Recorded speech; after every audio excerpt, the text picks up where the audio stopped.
HOA Karen towed my ambulance during my shift, then called 911 when her husband collapsed. The snow had been falling since dawn, thick and heavy, the kind that muffles sound and makes the world feel smaller. I was halfway through a 12-hour EMT shift, parked outside a townhouse complex while finishing paperwork from my last call. My ambulance was clearly marked, lights off, but reflective decals shining under the street lamp. I'd parked in a fire lane, exactly where emergency vehicles are supposed to be. That's when I heard the knock. A sharp, angry rap on the driver's side window.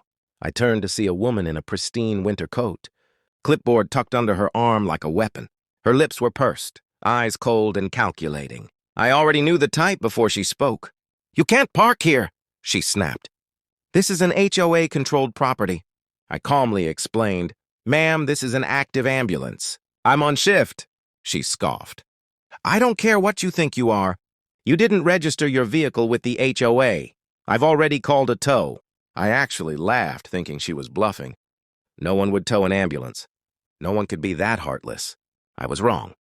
15 minutes later, while I was inside the rig checking equipment, I felt a sudden jolt. The entire ambulance lurched forward. I ran outside just in time to see it being dragged onto a flatbed. "Stop!" I yelled. "That's an emergency vehicle!" Karen stood off to the side, arms crossed, smug satisfaction written across her face. "You should have followed the rules," I argued. I showed my ID. I begged. The tow driver looked uncomfortable, but said the order came from the HOA president herself. Karen smiled like she'd won a prize as my ambulance disappeared down the snowy road. Dispatch crackled through my radio shortly after, asking why I'd gone dark. I had no ambulance, no transport. I was effectively useless. Then, less than an hour later, everything changed. I heard screaming. Karen came running out of one of the townhouses, panic replacing arrogance. "Help! Someone call 911!" I followed her inside. Her husband lay on the floor, pale, gasping, clutching his chest.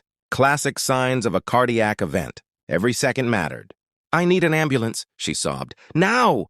I swallowed hard. "I was the ambulance," I said quietly. She froze, realization hitting her like ice water. What? "You had it towed." Her face crumpled. Please help him." I didn't hesitate. I dropped to my knees, started CPR, instructed a neighbor to grab an AED from the community center. I worked on him with everything I had, hands numb, heart pounding, knowing that proper equipment could have made this easier, faster, safer.